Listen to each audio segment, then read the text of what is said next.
Hello guys, back in the studio here. We're gonna start on the side view. So if you have a skull, turn it to the side, or you can just watch along and draw along with me as I draw mine, or you can just watch and draw later if you want. All right, so it's gonna be the same thing. We're gonna spend about 30 minutes on the side view, as the same as we did the front view. So let's see where I want to. I guess I'll draw the side view. I'm gonna draw it over. Well, no, I don't want to do that. I'll draw it over here where you guys can see it better. I think, yeah. Yep. All right. So I'm gonna try to just use my front view, and I'm gonna try to use that same top mark and just kind of transfer that top mark to over to here. Apologize for the rain. It's raining pretty heavily outside, so you might be hearing that, but it's not going to stop us. So I'm just transferring these because I kind of want these views to kind of all line up, so I'm kind of just transferring the top and the bottom marks to here. Saves me some time as well. So the side view, we want to get that, the part of the face. It's going to slightly slant down a bit, so we get this sort of a diagonal mark there. Kind of putting in very hatchy, loose, open marks again. And then I'm going to try to look for that the point of where the jaw is sticking out the most, and then run it to the styloid, or no, that's the I forget what that point is. But there's a little, I think it's the optical protuberance, and then there's like this little nudge right there where the different muscles will attach. We're gonna go from that point to the tip of the chin. So we should get a nice kind of steep diagonal line going up, choppy strokes. And then what we're going to look at is we're going to bounce to this part again, and we're going to see that the forehead is sloping slightly backwards. So we'll start to kind of hatch in that mark.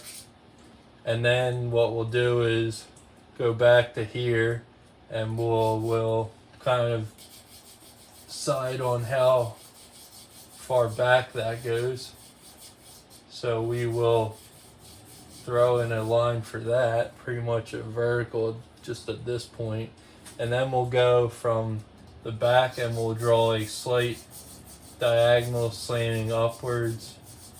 Well, it's pretty steep, I guess, so kind of steepish diagonal. And then we'll look at the top and we'll kind of finalize the general shape with another diagonal. So now we have sort of this abstracted, generalized, it doesn't have all the different breaks downs of the cranium, and also we kind of conjoined that jaw and the back of the cranium as sort of one unit. So now what we can do is try to find where the start of the cranium is, which would be about here where that superciliary crest is, basically right where that start of the eye socket is. And then we can run a line to the mastoid process, which would be, if we could actually put the jaw, we'll put the jaw line in there real quick, just a general. So it should be it's generally in the middle, somewhat, maybe a little bit back of the middle, but that will just, for right now, we'll just put that in. And so now that I have that jaw in, I know my mastoid process, so I'm just going to hatch in a slight diagonal that way and this way. So it's sort of this triangular shape, and then maybe a slight cutting into that shape here, creating that base of the cranium in a very hatchy, loose way. I'll even kind of flow into the other skull at times. But I just really want to get across, use your whole arm, keep it loose, keep it free. And I'm saying this to myself too, because this is something that I really need to work on as well. So I'm not just telling you guys for no reason. It's because I know how important it is for myself as well. And then I'm going to chop a little bit of that. I noticed that goes down slightly, and then that. So we generally got, we broke down the cranial a little bit more. So now the next thing, we're going to take from this front of the cranium, right, or the start of the cranium from right here to that, from that eye socket, or the start of that facial plane. So this is the facial mass, and then we have the cranial mass. So we want to kind of almost separate those two at this point by drawing that line from the front of the cranium to the middle of the cranium, right where that sternocleidomastoid process is, right there. And then we want to find that base again. Then we want to run that up again. And then we just want to make a mark again for the chin to reinforce that idea. And then we want to look for that jaw, find that correct angle. So it should be in the general, like a little bit, I like to say like a little bit further back from the middle, not completely in the middle. I just think as if it's an organic form, it's not going to be like smack dead in the middle. It's always going to be a little bit off center, I feel like, to give it a more organic feel. And then the next thing we could do is jot in that, throw out that nasal bone, which is going to be, I would say, if you put a pencil up like this, you guys, if I put it like that, you'll be able to see. But that's pretty much like the furthest, it sticks out further than the chin, further than the mouth, and further than the forehead. So if I put in that, then that's a great marker to put in. So I'm going to hatch that in. Again, very loose, very premature. So it's kind of just a dashing diagonal, right? It doesn't really look like anything. And that's the purpose, is to kind of, we're creating like the fetal structure, or like almost like a scaffolding. This is like the scaffolding of the piece, right? We're building we're constructing. So this is like the scaffolding. And right here, what I'm doing is I'm throwing this strong diagonal for that strong cheekbone there, that zygomatic arch. A thing you'll notice that you can do is sort of connect these the nasal slanting down, that nasal cavity slanting down, and you can sort of get this nice check mark, like in grade school when they give you the check, like the A+ and then check.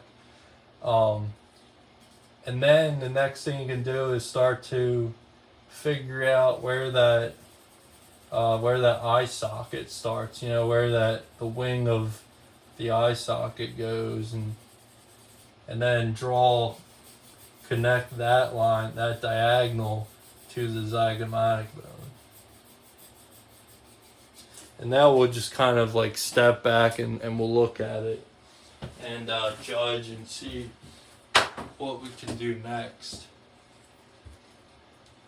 So it looks pretty good, It's going to look, very sketchy, very loose, very choppy, very hatchy at this point. And as you know, I'm kind of speaking a little bit faster, moving a little bit faster, just because I really want to give you guys that energy that I feel like you guys kind of need when you're doing this. You want to feel kind of an adrenaline rush. And if you can feel that, then you're not going to be as tight. You want to, this should be like a loose exercise in the beginning. We're kind of like stretching our art muscles here. If that makes sense. So the next thing we can do is we're gonna look for this part, that wing. I call them the wings of the eye socket. So if you look at your own head, you'll see that there's like these two things that shoot off, sort of wing-like, and that they're also made for, the sweat to kind of roll off your brow and go. So there's like these little gutters almost. So that's what I'm going to draw in there, and that's this downward, this like ascending diagonal right here. And so now this whole shape right here gives me that nice, almost pair of eyeglasses, or it's like an industrial strength pair of eyeglasses. I like to think of this shape right here.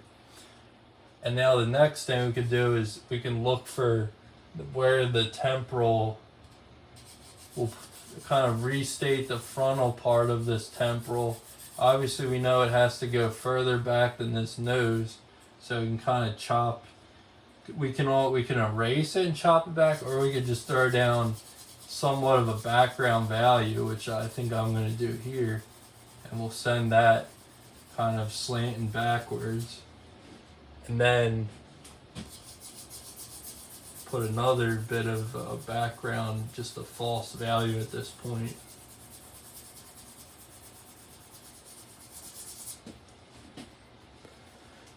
And we're about 11 minutes in. So that just shows you how much information you can get in these drawings, and within a short amount of time. So now let's get that temporal line in there, start of the temporal. So there's about a little bit of space, about a square of space in there. You can it's very kind of easy to see how much space. You just kind of flick your eyes from the front of that cranium to the temporal ridge where the shadow and light is hitting, and that'll kind of create that division that you need. And then you just kind of want to imagine that, like, even though it's not there, I kind of just try to imagine, that temporal ridge falling all the way through somewhat. I'm not going to put it all in, but. So now that I have that, so this one I'm being a little bit more linear, I guess, than the front view, just to give you guys kind of but it's linear, but it's also still using that really broad stroke, and I'm never doing a really particular line. I don't want to do that until like those last sessions. So the next thing I'm going to look for is that mouth jutting out from the bottom of the nasal cavity. So as you can see, a really thick mark making there. So it's really fun to kind of play around with this mark making as you kind of travel down this sort of zigzag pattern of the chin and muzzle.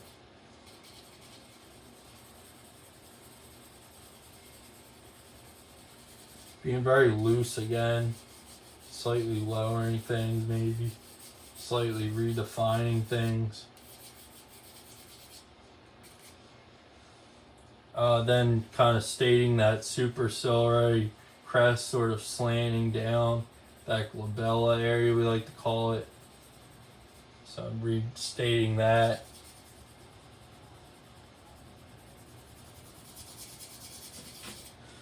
And then standing back, of course.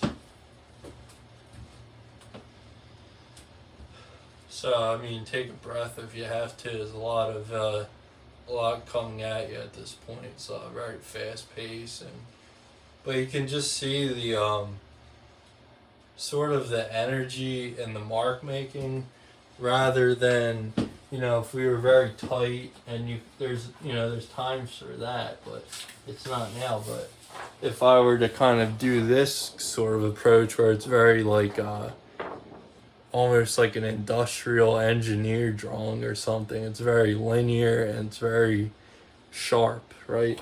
But this is more loose and it's energetic and it's not as stiff as that. So that's, we're trying to go for that more loose and not so stiff at this point.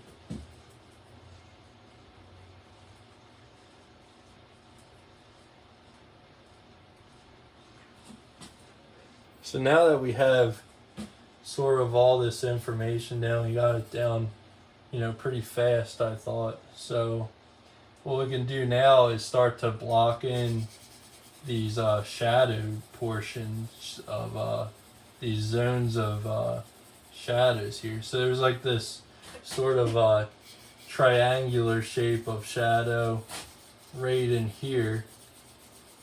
So I'm kind of just sort of hatching in this shadow behind the temporal, or the structure of the eye socket there.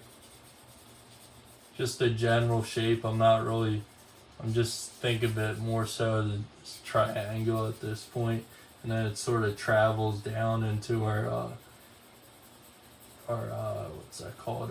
Mastoid process. So that's going to be jut out, and then there's shadow behind the mastoid process as well.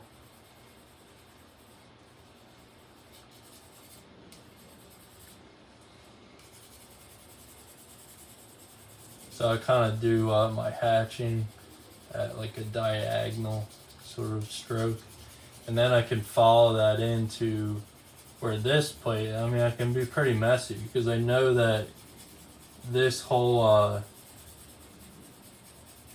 portion of the like face going in is going all into shadow mostly, so I can kind of throw that in with pretty good confidence.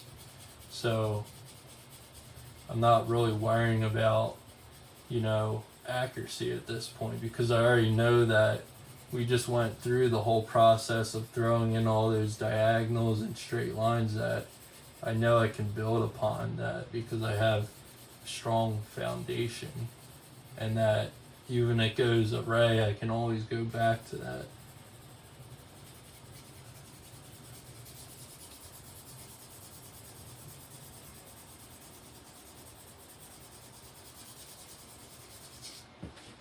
So we'll stand back at this point, re-evaluate the situation at hand.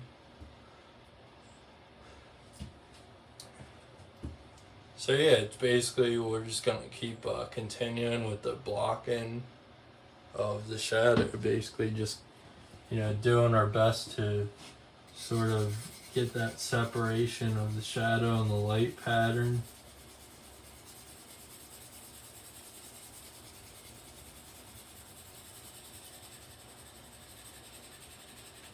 And as you can see, by using a 2B, which is sort of, you know, it's got a bit of softness, but it's also relatively hard in hardness, and it's not too soft where it's going to give us too much of a grain. So this is kind of, you want your pencil marks to be kind of like this, where they're sort of still like hard, but they're not grainy, and you're not totally losing the drawing.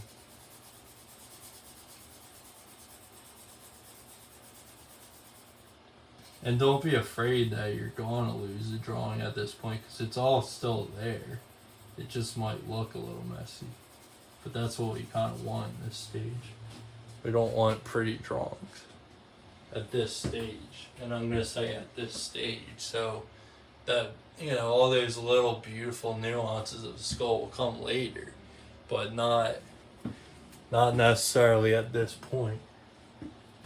And now we're at the 10-minute mark of this drawing, and like I said, we're making pretty impressive progress at an early stage of the drawing without putting so much information in, right? So that just shows you the power of kind of this sort of looser approach. At first it may seem scary, and at first your drawings might just not come out too pretty or whatever at the end, but they will eventually add up to something that will be you'll be happy with, I believe.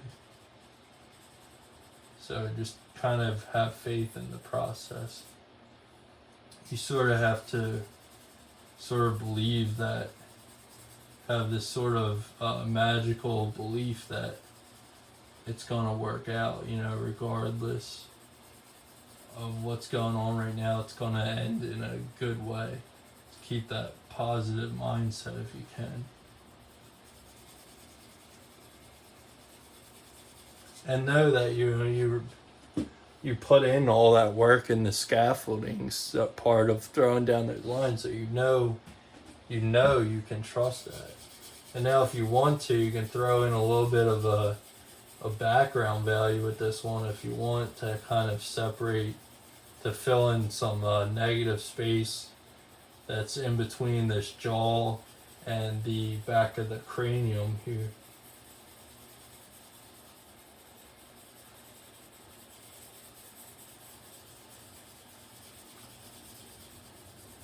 Sort of, and you can even throw in, all these skulls are going to be really cool in the end because they're all going to kind of be as one piece. So you can kind of throw in the background for the side one, but also you're sort of throwing in a value on the side of that front view, helping that one out as well.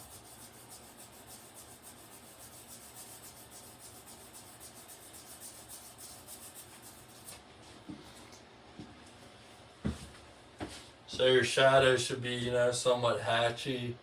You might have some little slight dark accents to define certain structures, just to, so you don't lose them completely within the shadow. But it's kind of good to lose, some stuff completely. It's all right if you do.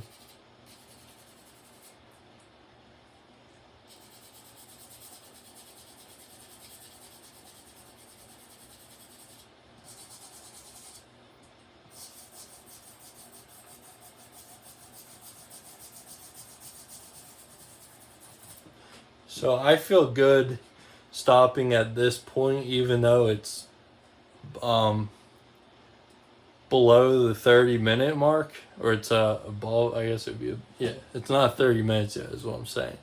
So, but the results I got in less than 30 minutes, I'm happy with. I'm at 22 minutes, which is close to 30 minutes, but it doesn't make any sense to, if I've already got to where I want to go with this.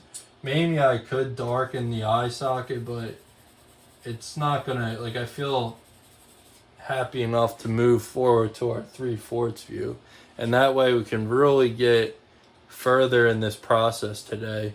So if you need 30 minutes, take 30 minutes. If you only need 20 minutes, whatever it takes to get to your drawings to look like this, and I would call this stage 1 of the, the blocking process here. So I'm going to sign out, and I'm going to upload this video. And if you guys want, subscribe. It's free. Comment, like, share. And we'll see you in the next session.